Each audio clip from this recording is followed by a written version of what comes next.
네. 갑자기 숙연해지는데 우리 친구들 보니까 다 왕이 될 상입니다. 우리 아이들 하나님 나라의 왕자님, 공주님 그리고 여러분들이 거룩한 나라요 그의 소유된 백성으로 또 하나님 왕과 제사장으로서 살아가고 있는 분들인 줄 믿으시길 바랍니다. 네. 전도사님이 잘 말씀해 주셨고요. 오늘 한 몇 가지만 제가 더 말씀드리도록 할게요. 네. 우리는 아이들을 기르는 입장에서 많이 염려하고 또 근심하기도 합니다. 특별히 혼탁한 세상을 살아가잖아요. 우리가 지금 우리가 어떤 나라를 물려줄 것인가, 또 이 아이들을 어떻게 잘 살아갈 수 있을까 많은 근심과 염려를 하죠. 그런데 아까 우리가 잠깐 봤었던 요시야는요, 그의 상황과 환경을 보자면은 절대로 믿음을 가질 수 없었던 왕이었었죠. 자, 므낫세는 55년간 이스라엘을 다스렸는데 가장 악한 왕이었다라고 해요. 어떤 이방인들보다도 더 악한 일들을 이스라엘, 유다에 행했다라고 기록이 되어 있어요. 끔찍해요. 그래서 이 므낫세의 죄악 때문에 결국 하나님이 이스라엘과 유다를 심판하시기로 결심하십니다.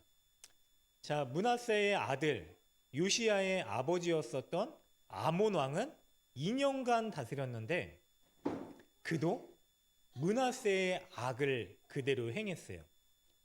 자, 요시야의 입장에서 어땠을까요? 이스라엘 백성들 그리고 유다는 이제 꺼져가는 등잔불과 같은 상황이었었습니다. 신앙을 가질 수 없을 것 같은 아이였었죠.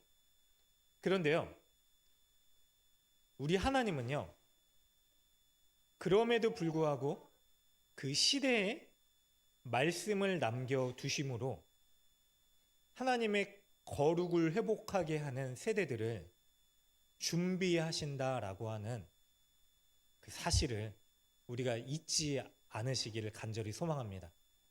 우리 아이들 보면은요, 야, 험난한 세상 어떻게 살아갈까 근심도 있지만은요, 그러나 위에 계신 하나님을 보면은요, 하나님 분명히 암흑과 같은 시대에도 하나님의 사람으로서 자라게 하시는 믿음의 자녀들을 준비하고 계신다 라는 하나님의 계획을 우리가 잊지 않으시기를 주님의 이름으로 간절히 부탁드립니다. 자, 요시야가 어떤 일을 했죠? 나라를 개혁했어요. 물론 이제 우리가 열왕기하를 봤는데 역대기에도 이 말씀이 기록되어져 있어요. 약간 순서 배열이 달라요. 그런데 열왕기하를 보면은 요시야가 먼저 율법책을 발견하고 하나님의 말씀에 근거해서요, 그의 나라를 개혁해요.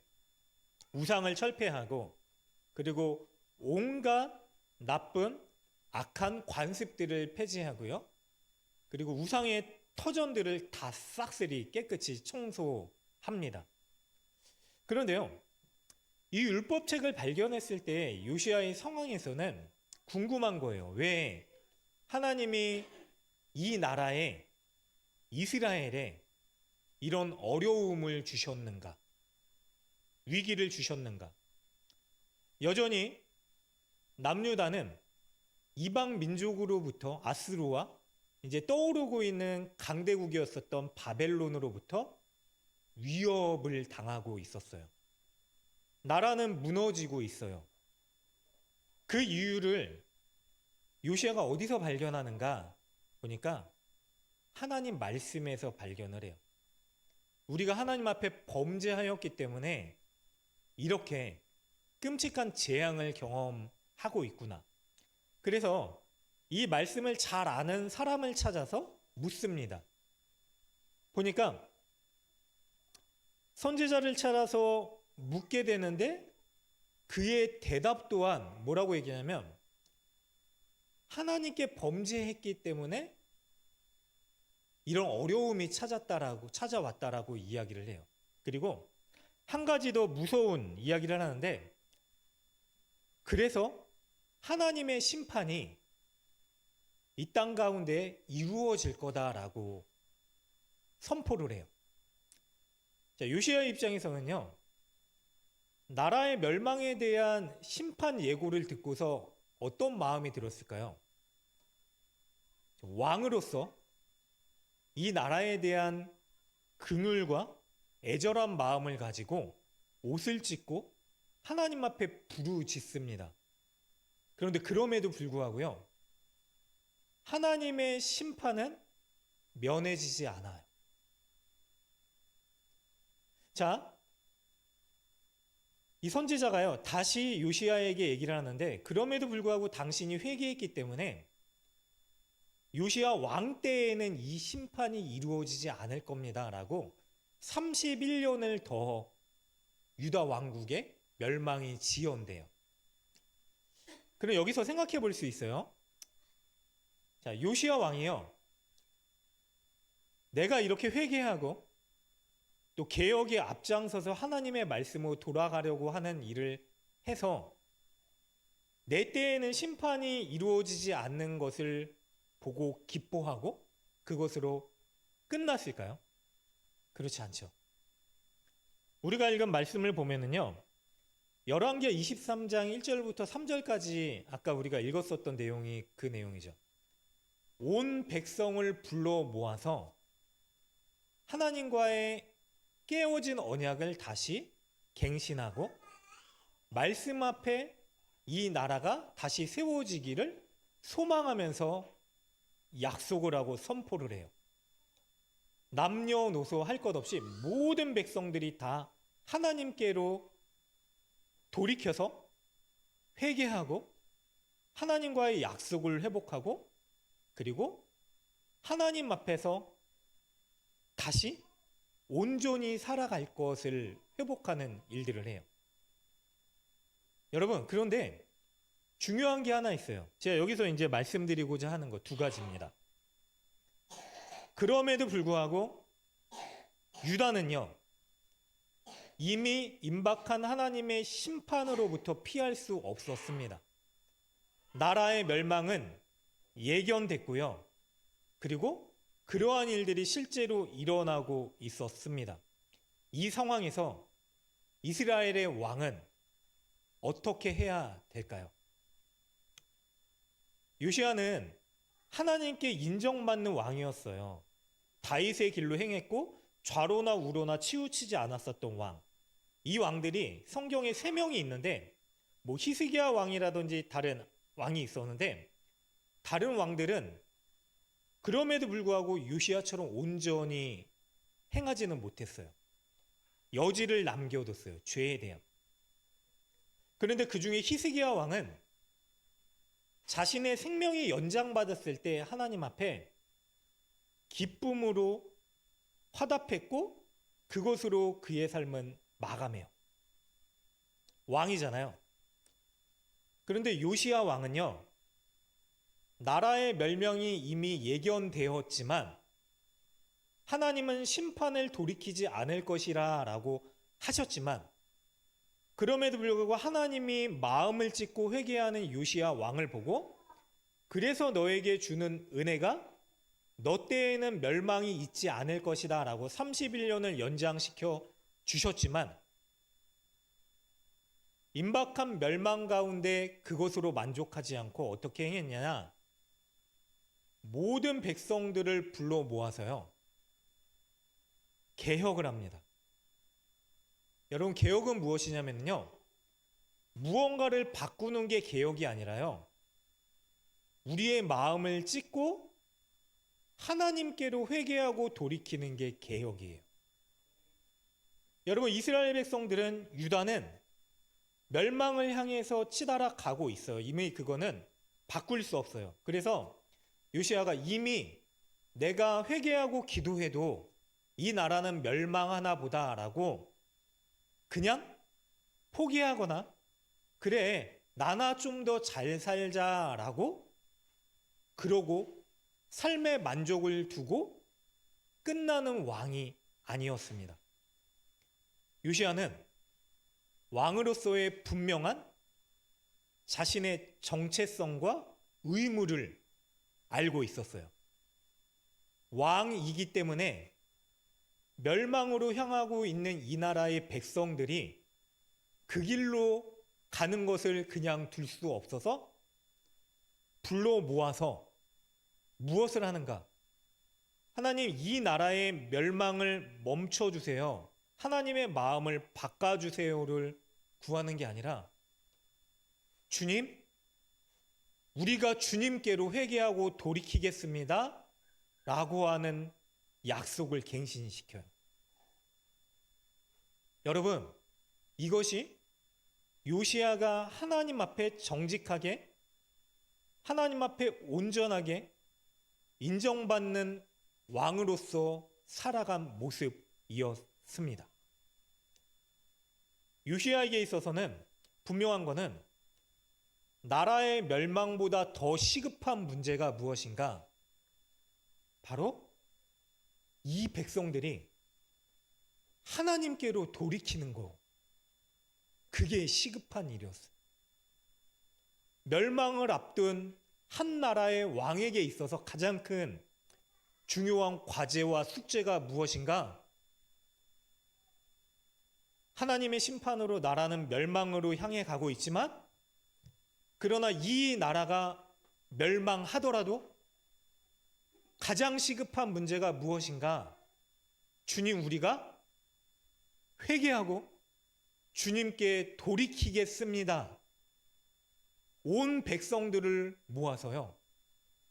그것을 약속하게 하고 그들의 마음을 하나님께로 회개하고 향하게 하는 일을 합니다.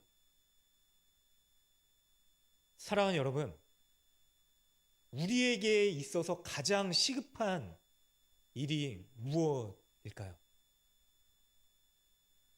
여러분, 우리에게 있어서 가장 시급한 일은요, 왜 이 나라에 이런 일이 일어나고 있는가? 왜 정의와 공의가 사라지고 있는 것 같은가? 그 문제를 바라보고 바꾸기 위한 시도도 시급하지만은요, 우리에게 있어서 가장 시급한 일은 우리가 하나님께로 마음을 찢고 돌이켜서 회개하는 것입니다. 여러분, 회개는요, 단순히 우리의 죄를 하나님 앞에 고백하고 인정하는 게 아니에요. 회개는요, 우리의 마음을요, 하나님 말씀 앞에 찢고요. 그래서 옷을 찢는 행위가 우리의 마음을 찢는 표현인 거예요. 죄를 뒤집어 쓰고 엎드려서요. 하나님, 이제라도 남유다는 멸망 가운데 가는 게 기정사실이고 하나님은 뜻을 돌이키지 않을 것이라고 말씀하셨지만 이 나라가 멸망해도 바뀌지 않아도 하나님, 이제라도 제가 이 백성들이 하나님께 마음을 찢고 돌이키겠습니다. 라고 이 일을 행했기 때문에요. 하나님께서 그가 하나님의 마음에 합한 왕이다 라고 말씀을 하셨던 것이죠. 사랑하는 여러분, 결국 어떻게 됩니까? 남유다는 바벨론에 의해서 멸망해요. 참 애석하게도 요시야 왕도요, 바벨론을 견제했었던 아스루와 애굽이 신생 강국으로 떠올라 밀고 내려오는 바벨론을 견제하기 위해서 전쟁을 하려고 하는데 요시야가 그걸 가로막다가 무기또 전투에서 사망을 해요. 그러나 그러면 그의 개혁은 그 그가 했었던 모든 일들이 의미가 없을까요? 그렇지 않아요. 이스라엘은 남유다는 결국 하나님의 말씀대로 심판받아서 멸망해서 포로로 끌려가지만은요. 그러나 마지막 때에라도 회개하고 하나님께로 돌이켰었던 포로로 끌려간 이스라엘 사람들이 하나님에 대한 신앙을 잃지 않을 수 있는 근간이 됐고요. 결국 포로로 끌려가서 그들이 붙들어야 될 분이 누구인지를 깨달아 알 수 있게끔 하는 시작이 되었죠. 그래서 포로로 끌려간 이스라엘 백성들은요, 포로가 되었지만 하나님에 대한 마음을 포기하지 않고요, 결국 훗날 하나님의 회복을 경험하고 성전을 그들이 돌아와 회복할 수 있는 은혜를 경험하게 되었던 것입니다. 당장에는 요시야 왕이 원했었던 대로 이루어지지 않을 수 있습니다. 그러나 그의 마음을 찢는 하나님 앞에 돌이키는 이 회개가 결국은 온 이스라엘 백성들을 하나님께로 돌이키게끔 하는 놀라운 은혜의 초석이 되었었던 것이죠. 사랑하는 여러분들, 오늘 우리가 아이들과 함께 예배를 드리고 있는데 제가 너무 무거운 얘기를 해서, 그러나 무겁지만 우리에게 주시는 하나님의 소망의 말씀이기 때문에 우리가 이 말씀을 꼭 기억하시기를 간절히 바랍니다. 여러분, 가장 시급한 건요, 우리가 말씀으로 돌아가는 거예요. 요시야가 말씀을 발견하잖아요. 근데 사실 하나님의 말씀이 요시야를 발견하고요, 그가 말씀에 입각한 대로 하나님 앞에 회개하고 돌이키게 되는 은혜를 경험하게 되죠. 여러분, 우리 아이들을 위해서 기도할 때 주님, 더 좋은 환경 가운데 이 아이들이 살아갈 수 있도록 은혜를 주세요 도 기도해야 되지만은요, 주님, 어떠한 상황과 환경이 펼쳐지더라도 우리 아이들이 하나님의 말씀을 잊지 않게 해 주시옵소서. 말씀으로 보호하여 주시옵소서. 그래서 이 아이들이 그 말씀으로 세상 가운데 소망의 빛을 남기고, 주님, 이 아이들을 통해서 영원한 하나님 나라가 이 땅 가운데 이루어질 수 있는 주님의 뜻을 이루어 주시옵소서라고 간구할 수 있는 저와 우리 모두 되시기를 주님의 이름으로 간절히 축원합니다. 그래서요, 여러분, 교회도 마찬가지예요. 우리가 같이 있는 교회로 모이잖아요. 그러나 가장 중요한 건요, 여러분들이 같이 있는 교회 교인이 되는 게 아니라요, 하나님의 말씀의 사람이 되는 게 우리의 목적인 줄 믿습니다. 그리스도인이 되어서요, 어느 곳에서든지 살아가든지 하나님의 말씀으로 나의 마음을 찢어 개혁하고요, 우리의 삶을 말씀으로 행하며 변화시키며 살아갈 수 있는 우리 모두가 되시기를 주님의 이름으로 간절히 축원합니다. 그게 하나님의 나라를 이루어가는 것입니다. 오늘 우리가 다 같이 이 말씀 붙들고요, 일어나셔서 함께 찬양하고 또 기도하실 텐데요, 특별히 주님